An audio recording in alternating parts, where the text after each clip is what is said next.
Hello, everybody, and welcome to this episode of The Force of Flow.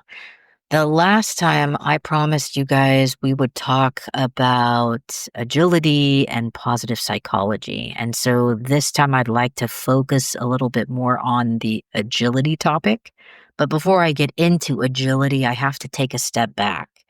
In fact, I need to talk about why we actually start incorporating agile from a business perspective now into companies. So usually what happens is companies are screaming, we need a transformation or we need to evolve or reinvent ourselves.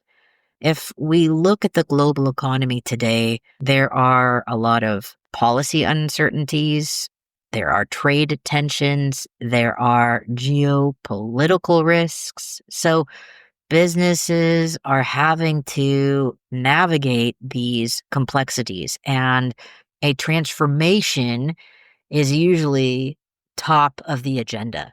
So when is it appropriate or when is it the right time to incorporate a transformation? Let's look at that.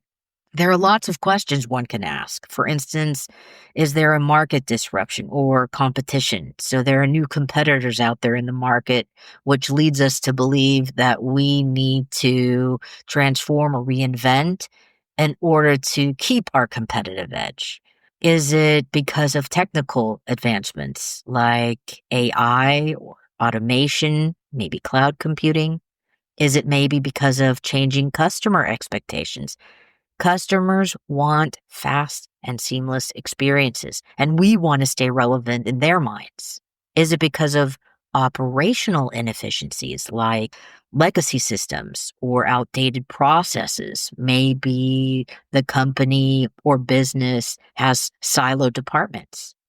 Is it maybe because of the economic and regulatory pressures, for instance, with supply chain disruptions or evolving regulations like sustainability? Companies have to transform or evolve to retain their competitive edge. Talking about this competitive edge and transformation, there is a gentleman, John Kotter, who is a professor of leadership at Harvard Business School, who wrote a book specifically for this. It's called Leading Change, and he lays out the 8-stage process of creating major change, which is sustainable and lasting. So this is a method designed to alter strategies, re-engineer processes or improving the quality, and address internal barriers facing companies today. How does this look like? Well, let's break it down. There are 8 stages, as mentioned, and I am going to go through each point. Let's start with the first one. It's establishing a sense of urgency, which means that we need to examine the company's reality. Is it the right time? Is there a need? Why? We need to create a guiding coalition, which means that it's important to get a group together who can lead and sponsor this change. Number 3 is developing a vision and a strategy, which helps direct the change effort. And the strategy are the step-by-step processes, things that will be put in place that encompasses this vision. Number 4, communicating the change vision. Now, this one I find particularly not only interesting, but incredibly important because it needs to be repeated often. It's the communication that comes from the guiding coalition to help this change effort. And the people in the guiding coalition should be modeling this behavior. So these top 4, establishing a sense of urgency, creating a guiding coalition, developing a vision and strategy, and communicating the change vision, they're so important because they defrost the status quo in the company. So even if we were to stop right there as an initial starting point, these 4 things need to happen to break the ice that exists in the company right now. Let's go on to the next ones. The fifth point, empowering broad-based action. That means that we're changing the system that creates the bottlenecks, and we're encouraging risk-taking and non-traditional actions.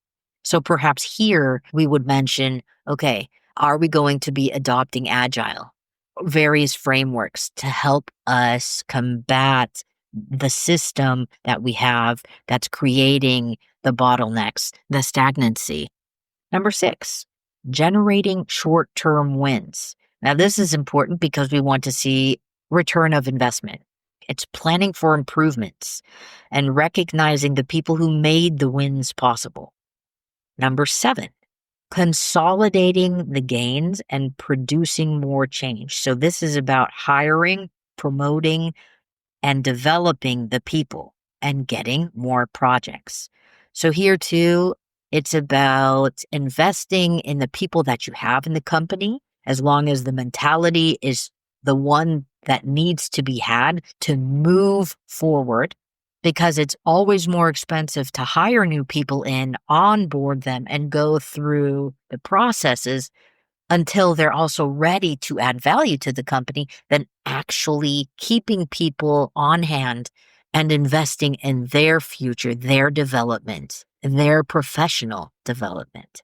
So 5, 6, and 7, empowering broad-based action, generating short-term wins, and consolidating gains and producing more change, that has to do with grounding new practices. And as mentioned, this is then the part where you create a lean, agile center of excellence. You bring in coaches. You have people who follow along with you on your day-to-day operations, making sure that if it's agile in this respect, that this is incorporated in daily business, in your behaviors. And number 8 is about anchoring new approaches in the culture. So we're creating better performance through customer or productivity-oriented behavior.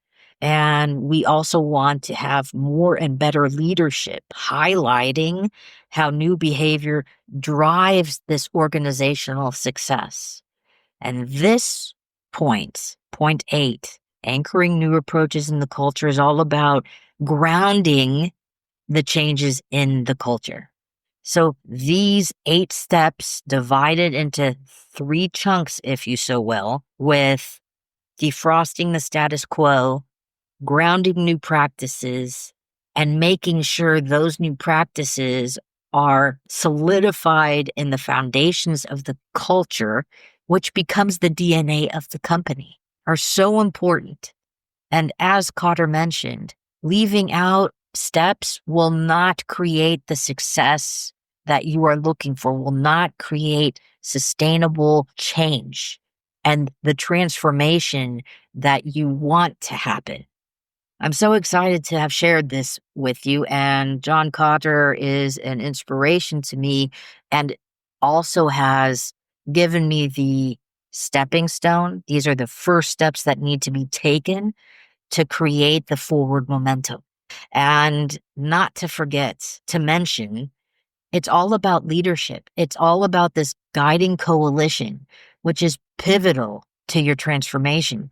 The leaderships are the ones that establish the direction. They're aligning the people. They're motivating and inspiring and building trust with this shared objective. And this comes from the top down.